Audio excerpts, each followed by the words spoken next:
Bonsoir à tous et merci d'écouter ce 5e webinaire de l'Outsiders Academy. Ces séances sont rendues possibles grâce à la participation de nombreux professionnels et au soutien sans faille de nos partenaires, la Mutuelle des Motards et Yamaha Europe. Ils ont été sélectionnés parmi des dizaines de jeunes pilotes. Nous avons gardé la crème de la crème. Ils sont 5, ils roulent tous en Yamaha. Ils sont là, nos lauréats de l'Outsiders Academy 2021. Nous avons Sean, Aurélien, Evan, Sarah et Joey. Salut les pilotes. Et puis, ils accompagnent cette petite tribu avec tout leur professionnalisme depuis plusieurs années maintenant. C'est Barbara Collet, Marc Bourgeois et Paul Poyetton. Alors, lors des épisodes précédents, nous avons appris à mieux comprendre le fonctionnement, la tuyauterie de notre corps et puis celle de notre moto. Nous avons vu comment se préparer mentalement et physiquement pour performer. Nous avons aussi entendu quelques pistes pour bien entretenir son image de sportif. Et ce soir, nous nous attaquons à un gros dossier, un très gros dossier, c'est la gestion de l'accident.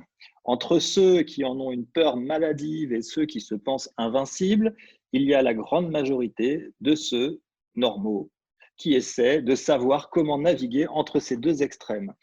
Et pour nous accompagner ce soir dans cette réflexion, j'accueille deux spécialistes. Le premier a passé déjà 19 années à la Mutuelle des Motards. Il a fait tous les métiers, responsable d'agence, animateur réseau, responsable de marché et marketing opérationnel. Il connaît aussi bien les épavistes que les fraudeurs, les constructeurs de tableaux de bord et les équipes sinistres. Il est aussi aujourd'hui chargé de communication et coordinateur des actions terrain de la Mutuelle des Motards. Autant vous dire qu'il en connaît un rayon sur les accidents. J'ai le plaisir d'accueillir Marc Tibi. Marc, comment ça va? Et merci de participer à ce 5e webinaire avec nous. Comment tu te sens ce soir? Eh ben, nickel, écoute, je suis toujours ravi de participer avec vous et je suis très triste de l'avoir raté, pas celui d'avant, mais encore celui d'avant. C'est toujours un moment agréable, en tout cas, d'être tous ensemble. Donc, je me sens très bien et je suis très heureux d'être avec vous ce soir. Merci beaucoup Marc. Et puis, on accueille aussi un kiné, il aide des milliers de sportifs à se rétablir, d'autres centaines à se préparer. Comme je l'ai déjà dit, il est kiné, il parle très bien de son métier, c'est Cyril Taraga. Comment vas-tu Cyril? Ça va bien, tranquillement, tout va bien. On continue à travailler. Ça va, merci. Merci à toi Cyril d'être avec nous. Alors pour commencer, on va faire peut-être un petit point sur un petit point juste sur les mots parce qu'on commence direct on va commencer à parler d'accident. Mais qu'est-ce que c'est un accident? Alors j'ai demandé aux uns et aux autres qu'est-ce qu'ils en pensaient. Il y a Evan qui nous a répondu que pour lui, un accident, c'est une chute avec des blessures physiques plus ou moins graves. Et puis on a Sean qui nous disait, pour moi, un accident, c'est une perte de contrôle de sa moto qui engendre une chute non voulue et qui peut causer des blessures plus ou moins graves et causer des dégâts à la moto. Il parle beaucoup de la moto. Paul, lui, il nous dit qu'un accident arrive quand plein de petites erreurs physiques, mentales, techniques ou tactiques s'accumulent. Avec l'expérience, on arrive à analyser et comprendre ces accidents pour les éviter et progresser. Et puis, Barbara est beaucoup plus théorique, presque abstraite. Elle nous dit, pour moi, un accident, c'est une action, 2 points, qui peut être évitée, qui peut être provoquée, qui peut être due au hasard, tout dépend dans quel contexte il surgit, mais aussi quel sens on souhaite lui donner. Qu'est-ce que tu entendais par là, Barbara? Toute action qui arrive, tout accident qui arrive, c'est ce que j'écrivais, peut être évité. Je donne un exemple, sur un circuit, quand on fait une séance d'essai, on se dit toujours, allez, le dernier tour. Mais on ne se sent pas plus que ça, mais on veut quand même le faire. Et en général, c'est à ce moment-là qu'il se passe quelque chose. Donc, en fait, l'accident pourrait être évité à ce moment-là, quoi. Okay. Il peut être provoqué parce qu'il peut être provoqué, je sais pas, tu rentres dans une spéciale, tu as un petit excès de fougue, tu te dis, bon, allez, j'essaye et bon, ça passe ou ça passe pas, mais bon, n'empêche qu'il il a été provoqué. Et puis, dû au hasard, c'est une accumulation de petites choses, comme on dit, mauvais endroit, mauvais moment. par exemple, je ne sais pas, dans un départ de spécial ou un départ en ligne, il y en a un qui fait une certaine action et ça découle d'une autre action parce que l'autre pilote il fait ci, il fait ça et au final on se retrouve dans un accident. Donc toutes ces petites choses-là sont mises ensemble et puis provoquent l'accident. Voilà. Ok, C'est un peu plus merci. généraliste. Je n'ai pas forcément Ouais. pensé qu'à Non, mais qu'à la moto, quoi. c'est intéressant, c'est intéressant cette vue-là d'avoir séparé en différentes sortes de causes sans définir finalement qu'est-ce qui arrive après ces causes-là, mais c'est pas grave, ça fait une définition qui est assez complète. En tout cas, la, pour la définition de Wikipédia qui aujourd'hui a remplacé le petit Robert, hein, eux ils disent qu'un accident est un événement généralement non souhaité, effectivement, aléatoire et fortuit qui apparaît ponctuellement dans l'espace et dans le temps à la suite d'une ou plusieurs causes, comme tu le disais, et qui entraîne des dommages vis-à-vis des personnes, des biens ou de l'environnement. Alors, on verra tout à l'heure qu'est-ce que c'est un accident d'un point de vue d'un assureur, parce que ça, c'est important pour savoir qu'est-ce que c'est un accident et donc qu'est-ce que couvre une assurance dans le cadre d'un accident. Mais on va commencer plutôt par un aspect plutôt physiologique et puis demander à Cyril, notre kiné, de nous partager son expérience des types d'accidents possibles. Quelles sont les causes d'accidents les plus fréquentes qu'il a vues, lui, de son expérience et quels sont les sportifs qui récupèrent parfois dans un sale état et qu'est-ce que tu as, Cyril, à nous dire là-dessus? Dans les accidents, principalement que je peux avoir, je vais avoir que ce soit des entorses, des bleus, des grosses contusions, des fractures. On peut avoir des contractures musculaires avec des états de fatigue. On peut avoir 1 milliard ou tout ensemble, 1 milliard de compositions de blessures. De manière générale, pourquoi j'ai souvent vu des blessures? J'ai un petit peu, à force de parler avec tous les sportifs que j'ai pu soigner, la plupart du temps, ça va être en premier, c'est faute à pas de chance. Ça arrive malheureusement. On peut chuter, même si on est bien préparé, même si la moto est parfaite, si tout va bien, la chute, ça arrive. Comme m'a dit Barbara, c'est un ensemble de conséquences qui font qu'à un moment donné, on tombe. Après, c'est manque de concentration et lucidité. Donc ça, c'est là où on peut vraiment essayer d'éviter un maximum en travaillant énormément sur ce sujet-là. C'est là où moi, j'essaie de manière générale à faire travailler énormément les jeunes. C'est de savoir garder la concentration et la lucidité pour justement éviter un maximum durant une course de se blesser. Très souvent, on va dire par exemple au ski, on chute à la dernière descente. Comme Barbara a dit, on chute au dernier virage, au dernier moment où on se relâche et qu'au final, là, on passe au sol. Je pense que Marc aussi, à la dernière, quand on est très fatigué, il me semble qu'il a eu une sacrée blessure, il me semble. Et donc, c'est très important de savoir s'écouter et comprendre le moment, les signaux physiologiques où on commence à être cuit, quoi. Et qu'il faut savoir lever le pied et se dire, bon, je suis allé au max. Maintenant, je vais juste finir et essayer d'être régulier et pas perdre de temps, mais pas me mettre au tas pour rien. Ok, alors justement, quels sont quels sont les signes quand tu dis il faut savoir repérer les signes? C'est quoi les signes où tu te dis, bon, là, attention, parce que, en fait, et puis il y a une question de risque, on le verra plus tard, mais il y a vraiment une question de gestion de risque, de mesure du risque, de dire, là, je dois flirter trop avec le risque. Et parce qu'il y a cette question qu'on verra aussi plus tard il y a un moment donné, je dois aussi prendre des risques pour performer Oui. et ça, il faut le mesurer. Et à quel endroit, comment tu peux te dire, toi, quel conseil tu peux donner en tant que kiné, quels sont les signes que mon corps donne qui dit non, là, stop, c'est pas la peine, sinon c'est trop risqué. En fait, avoir des signes, on en a plein et on s'en rend jamais compte. Le plus gros du problème, en fait, très souvent chez les sportifs, c'est qu'ils ne les connaissent pas, ces signes.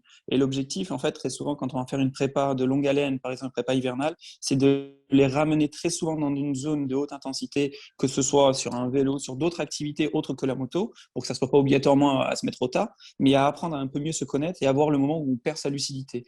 Et, ça peut m'arriver de mettre sur un rameur et de faire un 2000, de demander à de vraiment taper le plus vite possible, de le faire dans un temps imparti le plus court. Et au fur et à mesure que cette personne va commencer à rentrer dans une zone où le cœur commence à rentrer dans les 160, 170, voire plus haut, et ben, je vais lui montrer, regarde, là, tout d'un coup, ta gestuelle va être mauvaise. Tout d'un coup, tu vas commencer à compenser. Tout d'un coup, tu vas commencer à ne plus être lucide. Tu vas baisser la tête, tu vas plus regarder loin. Et c'est tous ces petits signes-là, au fur et à mesure qu'on va faire la répétition des mouvements, où on va avoir l'habitude de se dire, bon, bah là, je perds ma lucidité. Donc, ça va être, par exemple, perte de concentration, arriver dans un virage trop vite, alors quand on normal, on sait qu'on aurait freiné avant et qu'on n'aurait pas mis un gros coup de frein en plein milieu, perdre ses trajectoires inutilement, ça va se jouer sur des petits détails et c'est un ensemble de petits détails. Essayer de surrouler et d'essayer de toujours essayer de grappiller alors que parfois il faut savoir juste être stable. Donc il y a pas de il y a plein de signes, mais c'est surtout apprendre à se connaître en amont pour le jour J être fort. Et justement, toi, qu'est-ce que là de ton expérience, qu'est-ce que tu as vu comme parce qu'on a dit, on a vu les accidents les plus fréquents, mais quelles sont les causes d'accidents les plus fréquentes que tu as remarquées où à chaque fois tu dis mais c'est toujours la même chose, je vous l'ai dit 100 fois ou alors je le répète tout le temps et non, c'est toujours pareil, c'est ça qui se passe. Alors en motocross, j'en ai 4 en tête qui sont quand même des gros rouleurs. À chaque fois, c'était la fatigue. Ils surroulaient. Ils essayaient, quoi qu'il en soit, quoi qu'il en coûte, d'essayer de faire un temps, alors que bah, c'était plus le moment de faire un temps. Si c'était bien préparé avant, peut-être qu'ils auraient eu la possibilité d'avoir du jeu ce jour-là. Mais malheureusement, c'est souvent un manque de préparation à un moment donné, ou sinon un manque de lucidité. Principalement, c'est le manque de lucidité qui a fait les plus grosses chutes. Ok, et alors Dans un du coup, virage, il laisse le pied au mauvais endroit alors qu'il y a une grosse ornière et bah, tout tourne dans la botte.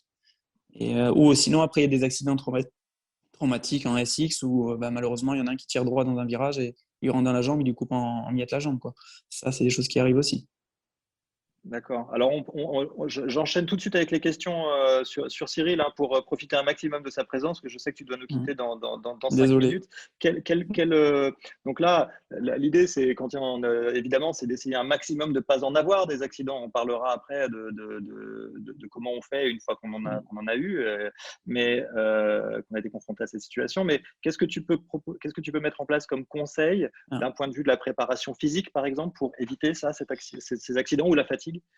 On va dire pour minimiser ces risques, de manière générale, c'est à peu près le travail déjà, très souvent, avoir un bon travail coordonné avec son préparateur, que ce soit physique et le préparateur en moto, travailler avec Paul. Le travail du technique, c'est-à-dire la répétition des mouvements pour avoir une gestuelle qui devient un réflexe, afin même si on perd un peu de lucidité, avoir les bons réflexes au bon moment.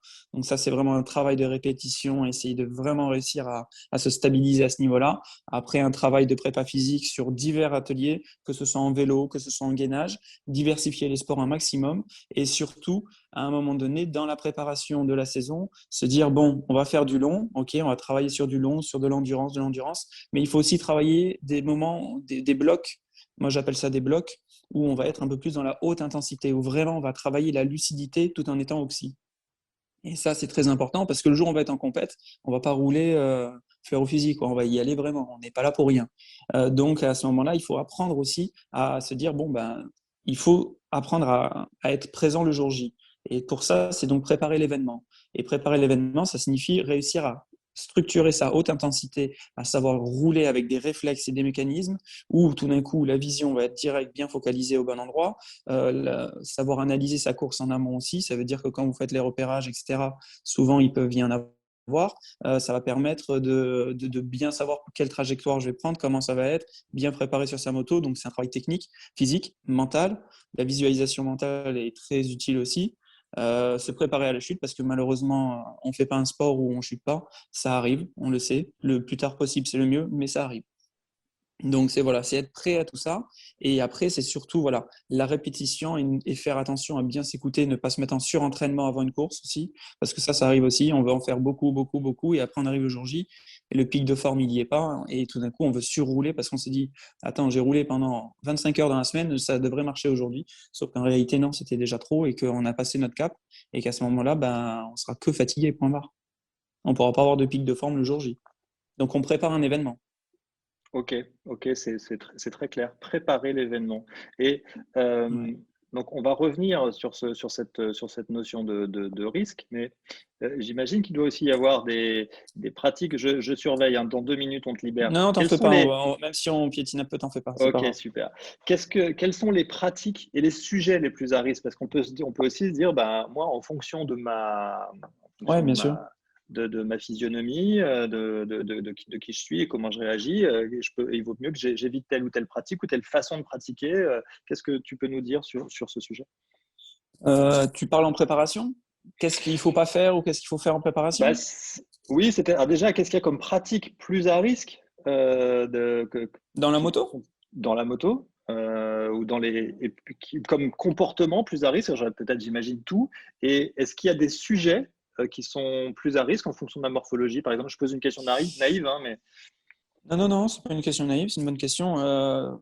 Si vous prenez quelqu'un de très grand, par exemple, quelqu'un de long et de très grand, s'il a un mauvais gainage, de manière générale, il aura un ballon beaucoup plus important. C'est la biomécanique. Plus on est grand, plus on va aller dandiner un petit peu. Donc, plus sur la moto, le centre de gravité va avoir des mouvements plus importants. Donc, ça veut dire que plus on va grandir, plus on va prendre en taille. Principalement là, on va parler sur la croissance. C'est que ça peut arriver que moi, j'ai eu des jeunes qui ont pris, pendant le confinement, ils ont pris quasiment 15 à 20 cm sur un an et demi, quoi. Donc après, quand on revient sur la moto, le ballon, c'est pas le même. Donc les abdos, ils n'ont pas été travaillés parce que ils n'ont pas pu s'entraîner autant qu'ils voulaient.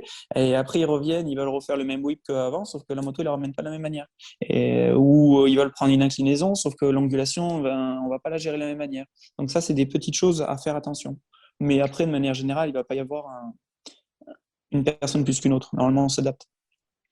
ça, c'est effectivement, tu mets le doigt sur un truc hyper important parce que là, on s'adresse à des jeunes, des enfants, Mm. ados, pré-ados, des ados qui sont en pleine croissance. Effectivement, on se souvient tous hein, d'être habitués à savoir enfin, passer une porte et puis à un moment donné, Mm. on ne s'est pas C'est rendu ça. compte, on a grandi de 10 centimètres en un mois. Puis à un moment donné, on se cogne partout, on tombe, on ne sait pas pourquoi. Et donc, j'imagine que dans une pratique à risque comme ça, C'est la ça. croissance et les changements sont très importants. Est-ce que les parents est-ce que ça peut faire peur parfois aux enfants, aux ados comment s'y préparer comment... Moi, de manière générale, quand je vais avoir un sportif que je vais prendre en charge, donc très souvent, il va y avoir déjà un long dialogue avec les parents parce que c'est très important que tout soit structuré, que ce soit avec les parents, les entraîneurs, même avec l'école d'ailleurs. Donc, de manière générale, il faut que tout le monde soit mis au même niveau et que tout le monde soit. C'est une table ronde. Tout le monde doit discuter ensemble et l'objectif, c'est que le sportif et l'enfant soient bien au milieu, quoi. Et surtout, continuer à prendre du plaisir. C'est principal. Mais de manière générale, je vais leur expliquer que parfois, l'enfant, il va se lever, il va être fatigué, il va être pantoufleur complètement, alors qu'un an avant, il sautait de partout, tout ça. C'est tout simplement qu'il est aussi en pleine crise de croissance. Crise de croissance, c'est qu'à ce moment-là, on ne peut pas demander à l'enfant d'être de la même manière que le jour où tout va bien.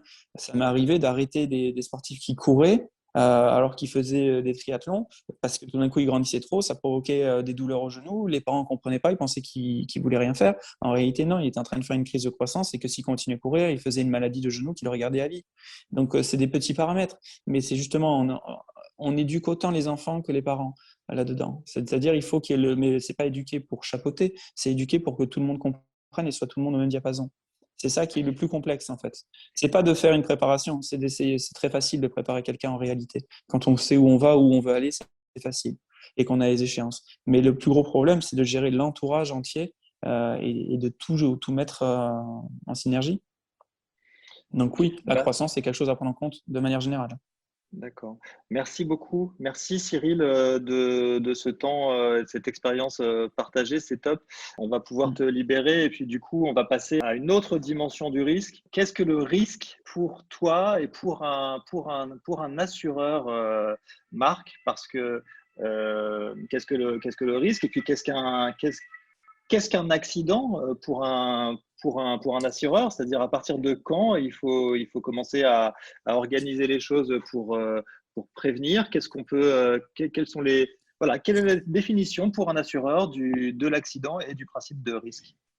Ouais. Alors, déjà, la première chose, il y a déjà deux types d'accidents. Il y a les accidents dont on est responsable, donc c'est nous qui sommes la cause de l'accident, et les accidents dont on est victime, c'est-à-dire qu'il y a quelqu'un d'autre qui vient perturber notre organisation normale et qui provoque un accident. Donc ça, c'est déjà deux paramètres qui sont importants.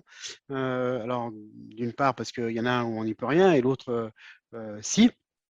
Et d'autre part, on le verra parce qu'en assurance, ça n'a pas la même conséquence. Je vous l'expliquerai un petit peu plus clairement après.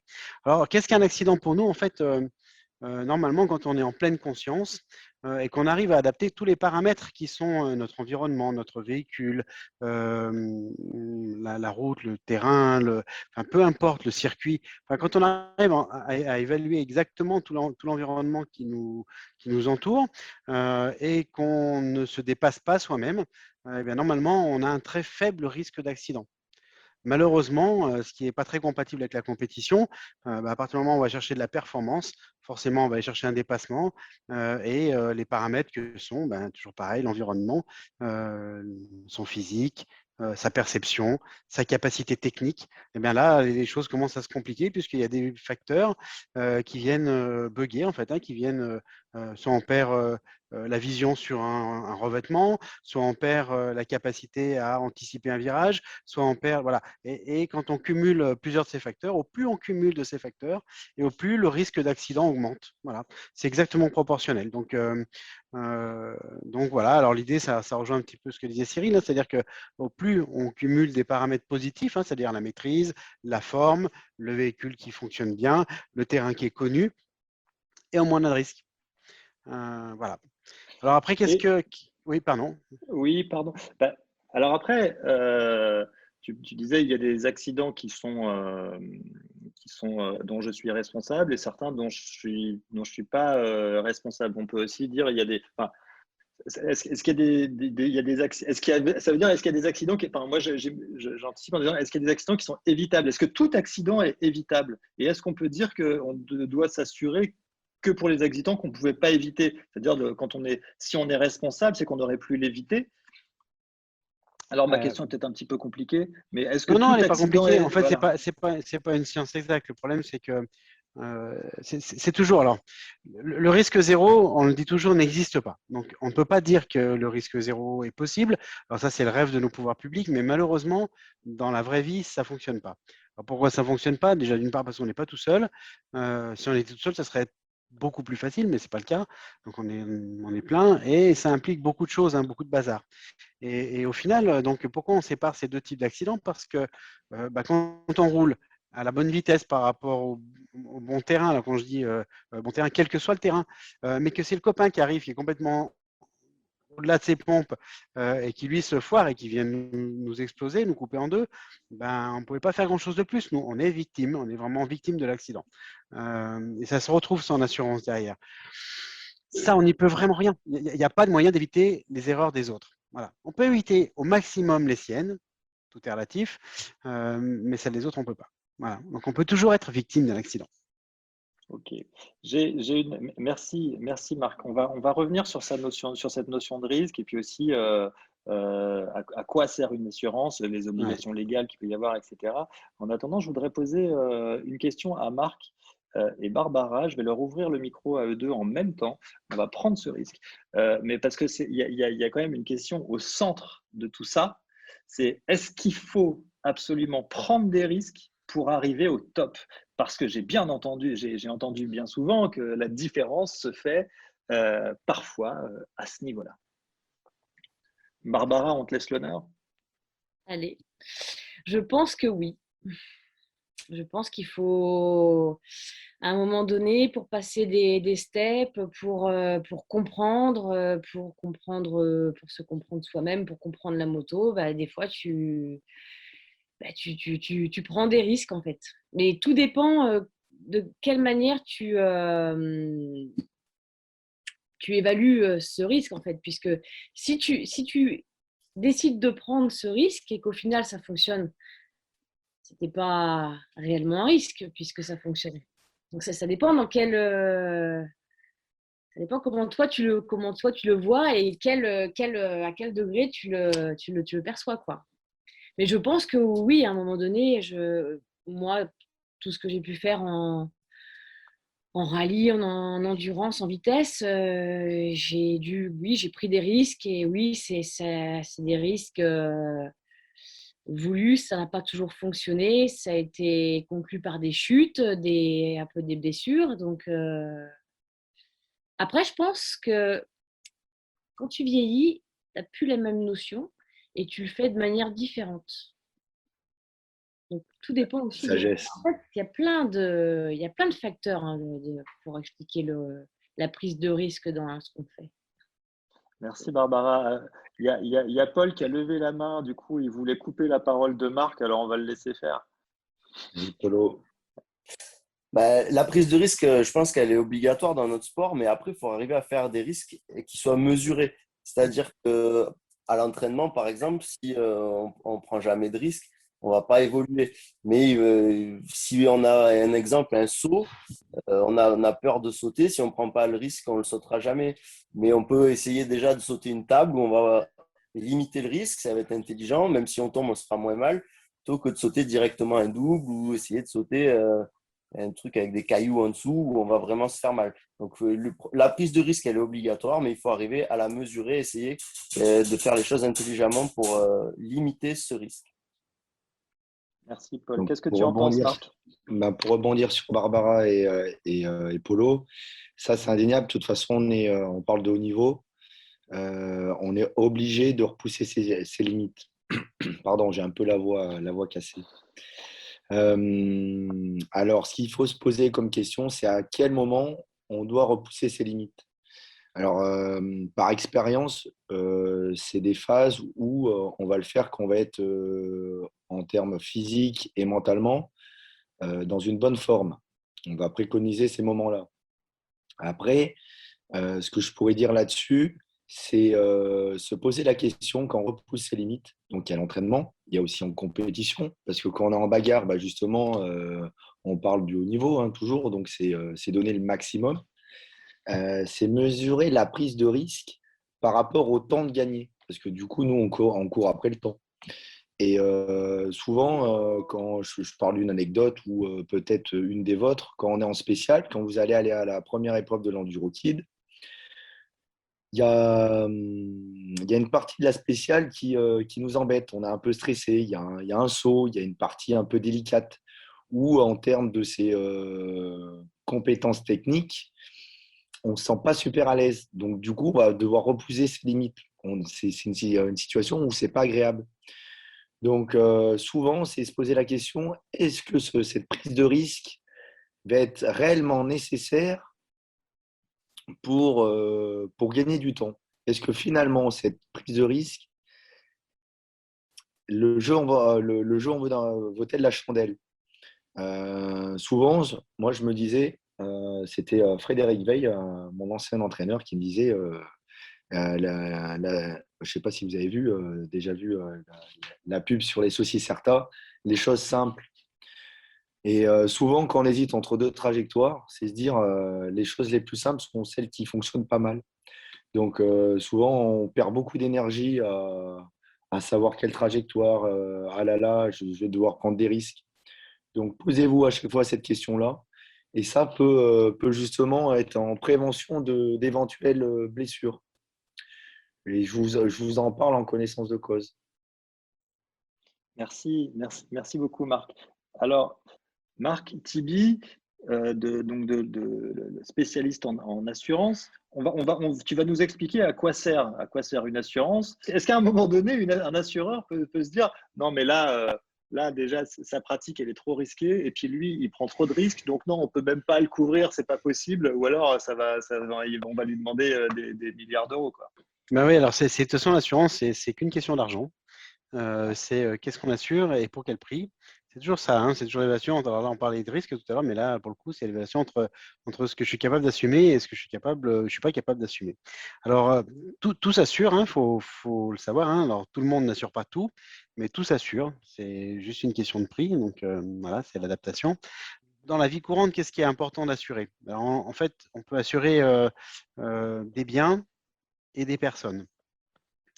Alors, quand on assure des biens, on assure notre capacité de remboursement en définitive. Hein. C'est-à-dire que quand on achète une voiture, une moto, et qu'on la détruit parce qu'on a eu un accident, c'est soit on a les moyens d'en racheter une sans se poser la question, auquel cas ça ne sert pas à grand-chose de l'assurer, soit on n'a pas ces moyens-là et on se dit, là, si je n'ai plus de voiture, je ne peux plus aller bosser.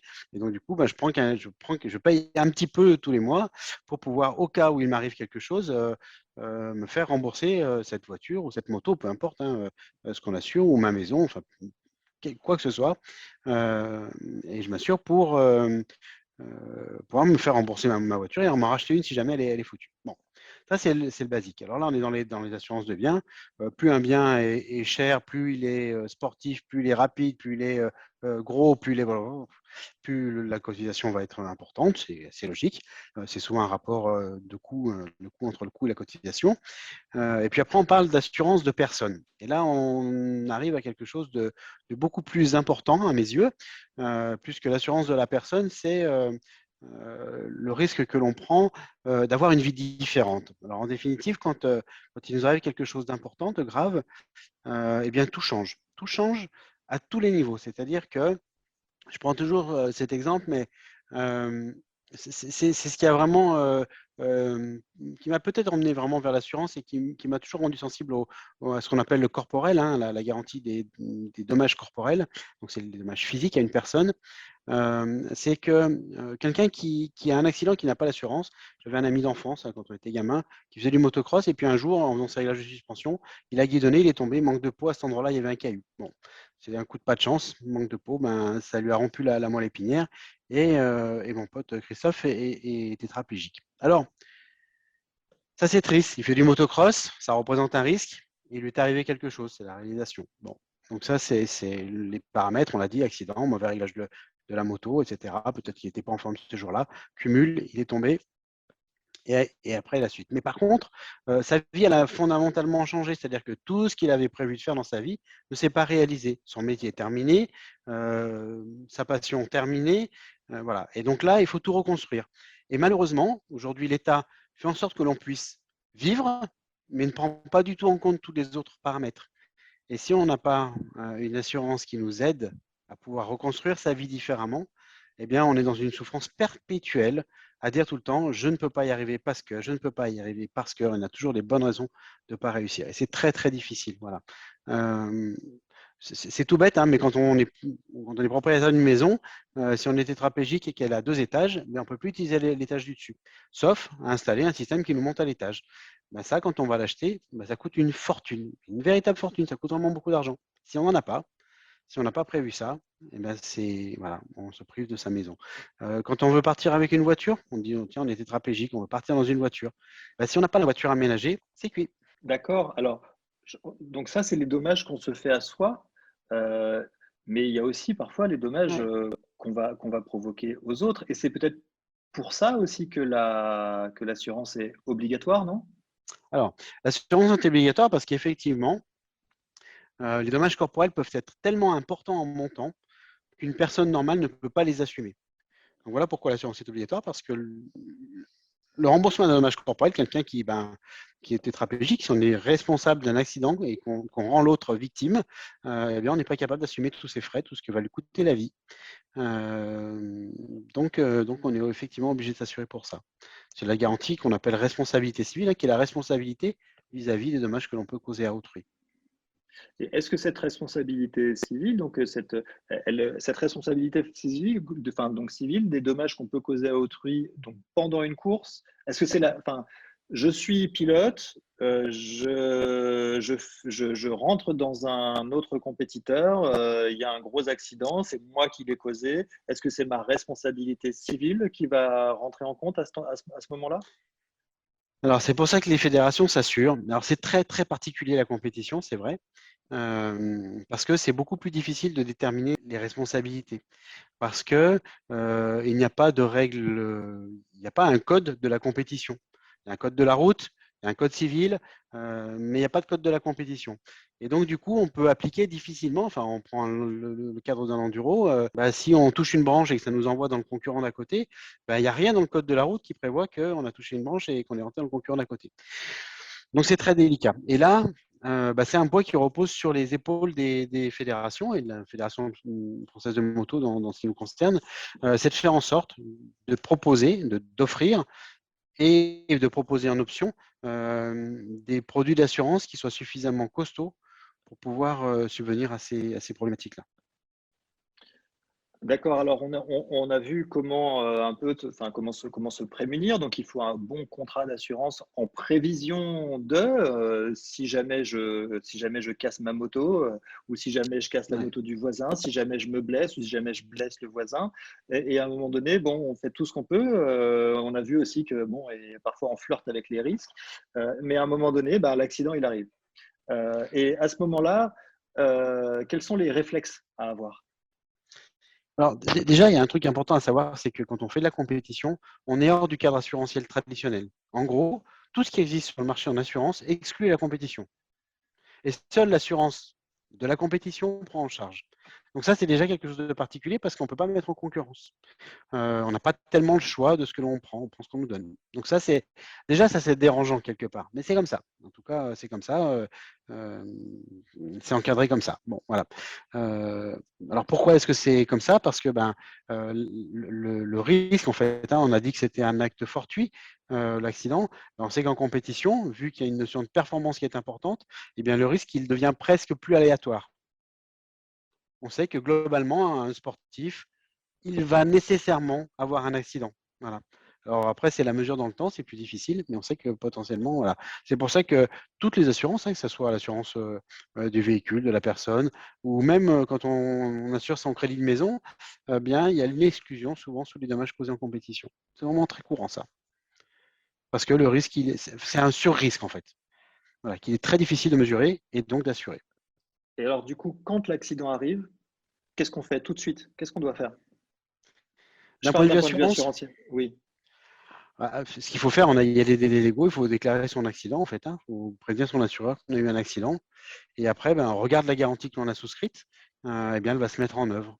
Alors, sur un accident matériel, hein, quand on a un véhicule qui est endommagé, qu'il est assuré, ça va très très vite. Hein. On fait passer un expert et il détermine si c'est réparable, non réparable, et puis on paye. Hein. Ça va très très vite ça. Quand c'est les dommages corporels, c'est beaucoup plus compliqué parce qu'il y a toute une période de soins, de consolidation, et puis après, on estime le préjudice qu'il y a pu avoir. Et là, les causes de préjudice, il y en a des tonnes et des tonnes et des tonnes. Ça peut être des souffrances endurées, ça peut être des séquelles, ça peut être esthétique, ça peut être. Il y en a des tonnes. Voilà. Sexuelles, j'en passais les meilleurs. Est-ce que Marc Bourgeois, du coup, qu'est-ce que tu. Je m'en souviens c'est le trèfle, hein, il y a 2 ans, où tu as eu un gros accident. Comment tu te souviens comment tu as réagi immédiatement et qu'est-ce que tu as mis en place tout de suite? Déjà, comme dit Marc, c'est vraiment important de prendre en mesure la part de l'assurance. Donc, en tant que sportif de niveau, nous, c'est au niveau d'un sport à risque. Donc, aujourd'hui, il y a notre Fédération française de moto qui prend vraiment ça vraiment en charge. C'est-à-dire que par rapport à notre licence, déjà, on a une part d'assurance. Et par rapport à cette licence-là, on a l'option, de mémoire, il y a 3 options avec des degrés d'assurance en termes de blessures, en termes de prise en charge, que ça soit de rapatriement, etc. Parce que quand on fait une course forcément à l'étranger, qu'on est en Amérique du Sud et qu'on se casse la jambe, ce qu'on souhaite, c'est d'aller se faire rapatrier le plus vite possible et, en France et se faire soigner par ses médecins, ou que ça soit au Maroc, par exemple. Et certaines formes d'assurance ne prennent pas ça en compte. Et ça va vite avec des gros coûts. Donc souvent, on est toujours, ce que je peux dire là-dessus, c'est qu'en France, on est quand même bien loti. Notre fédération nous conseille quand même pas mal. Et par rapport à l'athlète, c'est de ne pas lésigner justement sur 200 ou 300 euros supplémentaires annuels, justement, parce que quand des choses comme ça arrivent, souvent c'est un peu trop tard quand justement on fait notre déclaration à l'assurance, à notre fédé, et en disant, bon, il m'est arrivé, je me suis cassé la jambe, je vais avoir justement 6 mois d'inactivité, donc c'est-à-dire pour un sportif de haut niveau, aucun revenu. En tout cas, il y a une partie qui est pas prise en compte, pas de prime de résultat. Et justement, quand on a une assurance, on peut avoir justement les frais médicaux, on peut avoir une rente euh, journalière. Et donc, je pousse vraiment à regarder et même à se renseigner auprès de Marc qui peut nous conseiller sur des éventuels contrats sur la personne. D'accord, merci Marc. Alors, ok, on va pas rentrer parce que on va pas rentrer dans le détail, on va dire physiologique, médical de la blessure et de l'accident, parce que sinon ça demanderait plusieurs émissions, mais plusieurs émissions, on va appeler ça comme ça. Il y a une fois que l'accident est arrivé, on s'est remis, on est dans un processus de guérison, etc. Donc tu nous as expliqué que parfois, que bien souvent l'assurance nous permettait de surmonter cette épreuve-là, en tout cas financièrement. Mais j'imagine que pour les enfants, les jeunes qui sont là, il y en a peut-être qui n'ont jamais eu vraiment de grosses blessures encore. Donc, sans doute, ils vont en avoir. Mais peut-être que, et ça c'est une question que je voudrais poser à Paul, qu'est-ce qui se passe quand on a eu une blessure? Est-ce que parfois on a trop peur de remonter sur la moto? Est-ce que parfois on peut ne plus avoir envie? Et dans ce cas-là, comment est-ce qu'on peut gérer ça? J'imagine que Paul, tu as dû voir ça des centaines de fois. Alors après, oui, bah, ça dépend des personnes, ça dépend aussi de l'accident, hein. Il y a accident, accident, il y a des petits accidents, il y a des gros accidents. Donc, par exemple, moi, j'ai arrêté ma carrière sur un gros accident hein, qui m'a fait peur. Mais bon, j'avais déjà un certain âge. Et puis bon, voilà, je me suis dit, à ce moment, il faut savoir arrêter. Mais après, ouais, c'est vraiment au cas par cas. Là, il y a des accidents sur lesquels ça va nous calmer. On va peut-être avoir un petit peu peur pendant un mois, et puis après, ça va revenir. On peut faire des petits exercices aussi pour reprendre confiance, que ce soit en moto ou à côté de la moto. Et après, il va y avoir des gros accidents où ça va vraiment être beaucoup plus long, et puis des fois, ça va être compliqué de revenir. Mais ce qui va être important, je pense, c'est vraiment l'aspect qu'on oublie souvent, qui va causer des blessures et qui va permettre aussi de se réadapter après un accident. Ça va être l'aspect tactique, c'est-à-dire de ne pas vouloir, au retour de blessure, s'engager directement sur une compétition où on va être un petit peu jeune, un petit peu juste. Donc, repartir avec déjà une bonne dose d'entraînement. Même si on rate une course de plus, c'est pas grave. Pas vouloir forcément revenir de suite. Et puis, commencer par peut-être un championnat un petit peu inférieur pour reprendre confiance et pas vouloir directement se réaligner sur une course où on va faire un dernier. Et là, du coup, ça va être compliqué mentalement. Ok. Merci Paul. Sean, t'écoutes attentivement depuis le début ce webinaire. Est-ce que toi, tu as déjà t'as déjà été blessé en compétition ou à l'entraînement ou... Oui, j'ai déjà été blessée, mais j'ai jamais été gravement blessée. Par exemple, je me suis jamais cassé quelque chose ou fait une entorse. Souvent des bleus, mais rien de très grave. D'accord. Donc du coup, t'as jamais eu, une fois que t'as eu une blessure, t'as jamais eu peur d'y retourner ou ça t'a jamais dégoûté de la moto ou de la compétition? T'as jamais eu peur d'y retourner? Bah si, mais mon papa il me dit toujours que quand on tombe, par exemple à vélo ou peu importe en quoi, il faut toujours remonter dessus pour comme ça la prochaine fois quand tu vas en faire, et ben tu auras déjà un peu peur. Hmm. Bon conseil, les papas sont souvent de bons conseils. Joey, est-ce que tu as eu des expériences de blessures déjà, toi? Alors, je me suis jamais rien cassé, mais j'ai eu, enfin, le plus gros accident que j'ai eu, j'ai fait un traumatisme crânien quand même. C'est le, mais après, je me suis jamais rien cassé. Ça, c'était le plus gros truc qui m'est arrivé. Et après, bah, pareil, des hématomes, des bleus, ça va pas mal, ouais. Et justement, quand c'est un traumatisme crânien, tu t'es rien cassé, mais c'est quand même quelque chose de très sérieux. Est-ce que quand tu es remonté après, que t'es remonté sur la moto, est-ce que tu y as repensé? Est-ce que tu y repenses encore? Est-ce que ça a changé ta façon de t'entraîner? Déjà, j'ai dû mettre une bonne pause, faire pas mal de repos avant de reprendre quand même. Parce que j'avais la tête troublée pendant bien une semaine après, j'étais un peu troublé. Et à la reprise, quand j'ai repris, je suis retombé, j'ai eu une autre chute.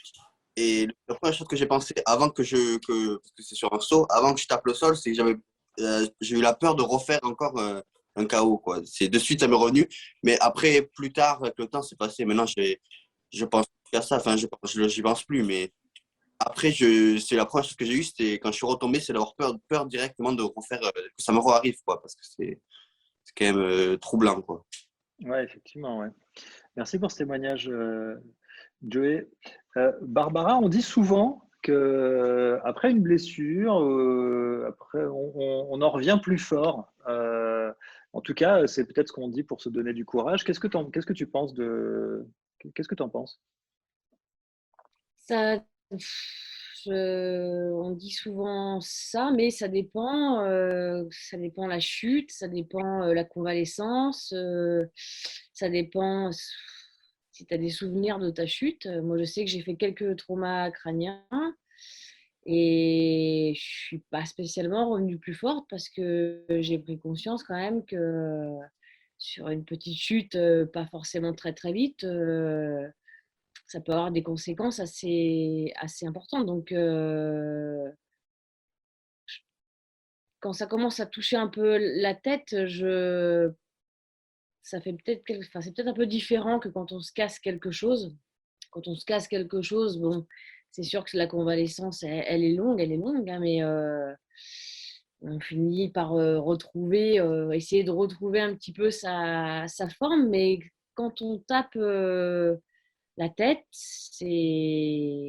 moi j'ai tapé 3 fois, j'ai fait 3 traumas et quand tu te souviens, quand tu te relèves, tu ne sais plus dans quel sens tourne le circuit et tu te dis waouh, c'est que c'est quand même violent quoi. Et tu as beau avoir du bon matériel et donc tu reprends tes activités un peu plus tard et ça te reste quand même dans un coin de la tête quoi.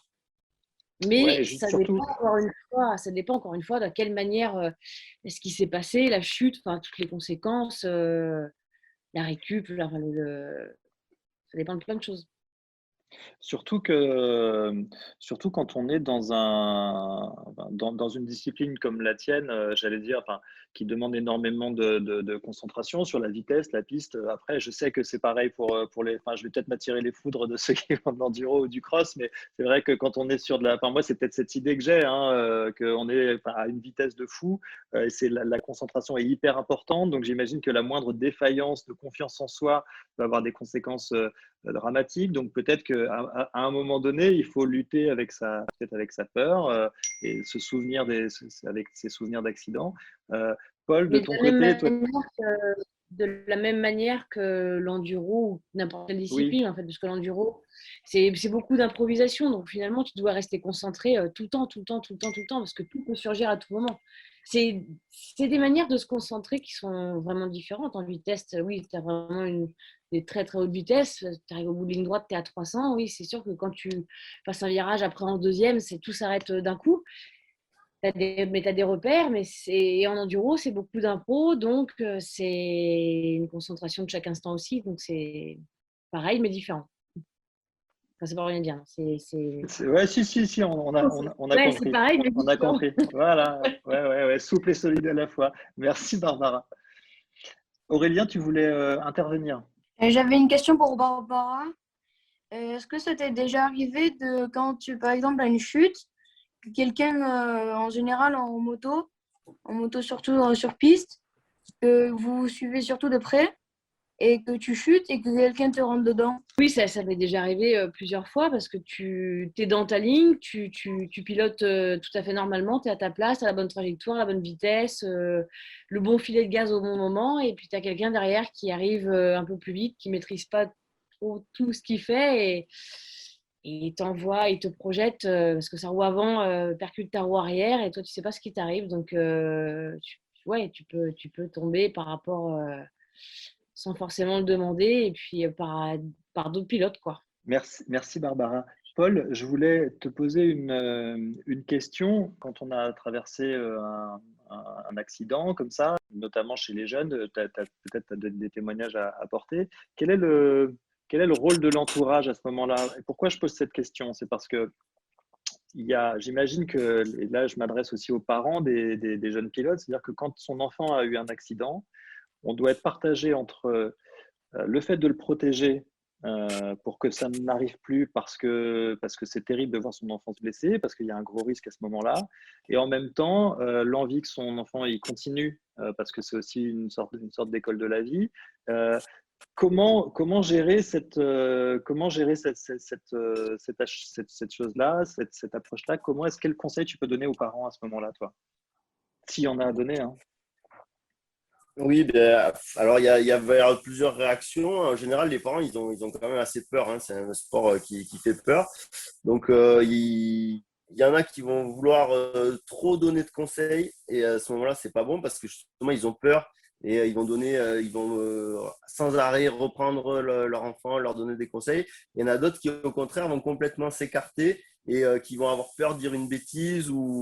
Donc, bon, faut être un petit peu dans le juste milieu. Et il faut vraiment pas avoir peur de se faire encadrer par des professionnels et essayer de comprendre pourquoi cet accident est arrivé. En général, bon, les accidents, il va y avoir une période derrière soit d'immobilisation ou de rééducation. Donc, ça laisse le temps de réfléchir, de bien analyser cet accident, pourquoi il est arrivé, et en fonction de ça, arriver à reconstruire soit un programme de rééducation et derrière un programme d'entraînement pour permettre que ça n'arrive pas.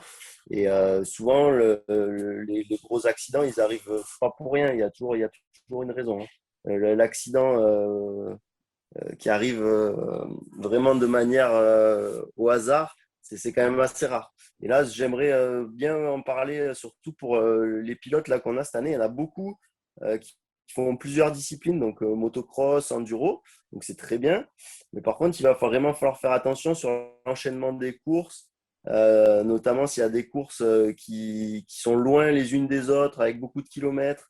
Et il faut vraiment prendre le temps de se reposer, prendre en compte les kilomètres et pas vouloir enchaîner trop de courses. Si à un moment, il y a 4-5 week-ends de courses d'affilée, il va falloir peut-être arriver à en supprimer une ou vraiment voir que le repos il soit respecté. Alors, Sean, par exemple, il arrive en fin de 65, il va être costaud sur la moto. Il peut enchaîner des courses parce qu'il est costaud. L'année prochaine, en première année de 80, il faudra certainement faire des choix pour arriver à faire un peu moins de courses, ou du moins que les courses s'enchaînent avec assez de repos, quoi. Merci, Paul. Marc, une fois qu'on a eu, une fois qu'il y a eu que l'accident est arrivé, d'un point de vue de l'assurance, ça a été couvert, on imagine qu'on s'est remis, on est reparti dans la course, etc. Moi je me souviens, pour faire le parallèle avec l'assurance vol, j'étais chez une compagnie d'assurance que je ne nommerai pas, j'ai eu un premier cambriolage, il y en a eu pour très cher. Alors 5 minutes après être arrivé, l'expert il a sorti le carnet de chèques, il a payé, il n'y a pas de problème. Par contre, 3 mois plus tard, j'ai reçu un avis comme quoi il ne voulait plus m'assurer. Alors je me dis, est-ce que c'est pareil aussi pour les sportifs? C'est-à-dire est-ce qu'une fois qu'on a eu un accident, on est un peu trop à risque? Est-ce que du coup, c'est plus compliqué de s'assurer de nouveau? Et alors que même, on peut penser que statistiquement, on a eu un accident, on n'en aura pas d'autres, mais est-ce qu'il y a des éléments comme ça du point de vue du côté de l'assurance? Oui, il y en a plein des éléments comme ça. Alors, par contre, ça découle complètement de la philosophie des valeurs de l'entreprise. Alors ça, c'est vraiment dans le choix de son assureur. C'est vraiment important que de questionner à ce sujet-là parce que effectivement, il y a des assurances qui, en général, sélectionnent très bien leurs risques. Donc, ils prennent des risques les meilleurs possibles. Et dès que ce risque dérape, ils dégagent. Donc ça, c'est une manière, en définitive, à partir du moment où on choisit les meilleurs risques et où quand on a quelque chose qui dérape, de le dégager, c'est une manière de garder le meilleur. C'est-à-dire voilà. Et quand on garde la crème, qu'est-ce que ça a comme conséquence? On peut pratiquer les tarifs plus bas. Donc voilà ce que ça entraîne. Si on fait l'inverse, c'est-à-dire si on a une politique plus ouverte, on va dire plus sociale, et dans ce cas-là, on dit qu'on peut aussi prendre un tordu, un bossu, c'est-à-dire globalement quelqu'un qui a déjà eu un pépin. Et là, du coup, ça s'en ressent sur les cotisations parce qu'effectivement, le risque global, le risque de la communauté, puisque l'assurance, c'est un partage de risque entre un grand nombre de personnes, eh bien, ce risque-là, il va être très légèrement plus important, voire sensiblement plus important, mais il est partagé. Voilà. Alors Donc ça, là, ce que en fait, tu... le choix de ton assureur, il était probablement intéressant d'un point de vue du tarif. Mais par contre, ben voilà, à partir du moment où tu as mis en jeu le risque, il t'a dégagé. Et quand on a été dégagé, et ben, c'est beaucoup plus dur de retrouver un assureur derrière, souvent. Exactement. Alors, c'est hyper important et très intéressant ce que tu dis parce il y a le côté court terme et du coup, on voit tout de suite ses sous, mais il y a le côté faire partie d'une équipe, d'une grande équipe, d'une communauté et c'est même le principe même. Je ne sais pas si les enfants, ils ont compris quand on parle, donc vous êtes notre partenaire, hein, Marc, tu représentes aujourd'hui notre partenaire qui est la mutuelle des motards et dans la mutuelle des motards, il n'y a pas le mot assurance, il y a le mot mutuelle. Qu'est-ce que ça, donc la dimension mutualiser, qu'est-ce que tu peux nous dire là-dessus et expliquer aux enfants qu'est-ce que c'est le principe du mutualisme justement? Alors, le principe du mutualisme, il est la chose la plus fondamentale. Alors, qu'on soit mutuelle ou qu'on soit assurance traditionnelle, la finalité, elle est un petit peu la même. La principale différence, c'est que 100% des cotisations d'une mutuelle d'assurance servent les assurés. Voilà. C'est-à-dire qu'en fait, chaque assuré possède une part de sa mutuelle. Voilà. Donc 100 000 assurés, et la mutuelle, elle est divisée par 100 000. 300 000, 2 millions, 5 millions, c'est divisé par 5 millions. Donc c'est-à-dire que chacun contribue au global, et à la fin, on fait les comptes et on redivise par le nombre de gens qu'il faut payer. Donc c'est ça, et voilà, et sans rien de plus. Alors évidemment, il faut payer des locaux, il faut payer des salariés, il faut payer de l'électricité, de la clim, mais hormis ça, rien d'autre. Une assurance dite traditionnelle, une assurance classique, elle a d'autres paramètres qui sont la rémunération d'actionnaires. Alors, effectivement, une compagnie d'assurance, ça génère des fonds qui sont très importants, hein, en milliards d'euros, et du coup, ben, ça intéresse des investisseurs. C'est-à-dire que les gens disent, ben voilà, moi, je mets 500 000, 1 million, 2 millions, 10 millions dans cette compagnie, et je veux que ça me rapporte tant. Et donc, les cotisations, elles ne sont pas ajustées seulement en fonction du risque, mais aussi en fonction des dividendes que la compagnie doit reverser à ses investisseurs. Alors, c'est sûr que d'avoir des investisseurs, c'est intéressant, ça permet de faire les choses, mais la contrepartie, c'est ça. Donc, on sait que sa cotisation, elle ne sert pas qu'à ça. Et pour arriver à verser le maximum de dividendes, très souvent, ces compagnies-là, eh bien, elles sont obligées de très bien ajuster leurs risques. Et du coup, ben voilà, adieu les tordus, adieu les bossus. Souvent, souvent, souvent. Donc, les mutualismes qui font partie de l'économie sociale prennent souvent plus en compte, et je parle de manière générale, hein, plus en compte la globalité d'un risque. Et puis, les assureurs tradis ben, prennent plus en compte, elles, la qualité d'un risque. Voilà. Et c'est ce qu'on aime beaucoup, et c'est ce qu'on aime beaucoup chez vous, c'est le fait que oui, peut-être que quand on compare les contrats, ben, c'est peut-être un petit peu plus cher à la mutuelle des motards, n'empêche que ça prend en compte tout le monde, Parfois. les tordus, les bossus, et voilà, et c'est le principe d'une certaine forme de militantisme aussi que vous assumez totalement à la mutuelle des motards. Bah écoutez, C'est ça. on arrive à la fin de on arrive à la fin de ce cinquième et dernier webinaire. On va passer à la traditionnelle séance de questions à nos candidats que tout le monde adore. On va commencer par Sean et savoir parmi tout ça, parce que c'était une séance très, très dense, hein, il y a eu plein de choses qui étaient très, très intéressantes. Qu'est-ce que tu as retenu, toi, Sean, de ce soir? Alors, ce que j'ai retenu, c'est que c'était important de ce fait d'être, comment ça s'appelle, Assuré? assuré. Oui, parce que sinon, si tu te fais mal, eh ben, c'est compliqué après pour aller te faire soigner.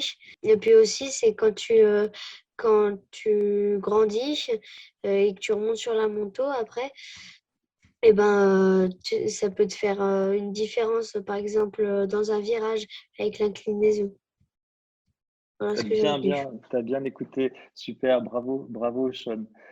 Evan, de ton côté, qu'est-ce que tu as retenu de cette séance? Ben, moi, c'était de ne pas prendre des risques ben, quand on n'est pas en forme. Ben, sinon, après, on se prend des chutes. Et aussi, comme a dit Sean, de bien être assuré. De bien être assuré. Ok. Tu penses que tu es bien assuré, toi, Evan? Oui, je pense. Bah, en tout cas, j'en suis sûr que tes parents s'occupent très bien de ça. Aurélien, de ton côté, qu'est-ce que tu retiens de cette séance, de tout ce qui s'est dit ce soir? Ben, moi, j'ai retenu qu'il ne faut pas trop s'entraîner parce que pour le jour de la course, il ne faut pas trop être épuisé parce que sinon, on peut se faire des chutes et rater sa course et faire beaucoup de travail pour rien. Et que surtout, rester concentré jusqu'à la fin de la spéciale parce que ça m'est déjà arrivé que tout le long de la spéciale, je suis concentrée et à la fin, je me relâche un peu et je fais une petite erreur qui perd du temps. Merci beaucoup Aurélien. Et Joey, toi, qu'est-ce que tu as retenu de ça, toi qui es le plus expérimenté? Je rappelle même que tu es en sport-études, hein, moto. Qu'est-ce que tu as retenu de tout ça et comment tu vas pouvoir te servir de cette séance? Ce que j'ai retenu, c'est surtout qu'il faut réussir à connaître ses limites et pas les dépasser, savoir quand s'arrêter, par exemple, l'entraînement. Si on se sent fatigué, il ne faut pas essayer d'insister parce que c'est là qu'on va aller à l'accident. C'est quand on est fatigué, quand on est plus lucide. Donc, c'est important de bien connaître ses limites. Ok, merci beaucoup. Ce sera le mot de la fin, Joey. Bien connaître ses limites. On en a parlé avec Sergio qui est là, qui a assisté aussi à la séance avec nous, qu'on salue. Parce qu'effectivement, on sait tous à quel point traverser un accident, c'est difficile, qu'il faut bien prendre soin de son mental, de son corps. Et savoir se connaître, c'est important. Merci à tous d'avoir assisté à ce 5e épisode des webinaires de l'été avec l'Outsiders Academy. Vous pouvez nous retrouver sur la chaîne YouTube et sur le site internet outsiders-sports.com. On reviendra avec des nouveaux webinaires l'année prochaine, peut-être plus et sans doute même plus destinés à un public un peu plus large sur des questions peut-être un peu plus précises parce qu'on nous l'a beaucoup demandé. En attendant, merci encore. Je vous souhaite une bonne soirée. Entraînez-vous, bon été, ramenez-nous plein de bonnes médailles. Merci à tous. Salut.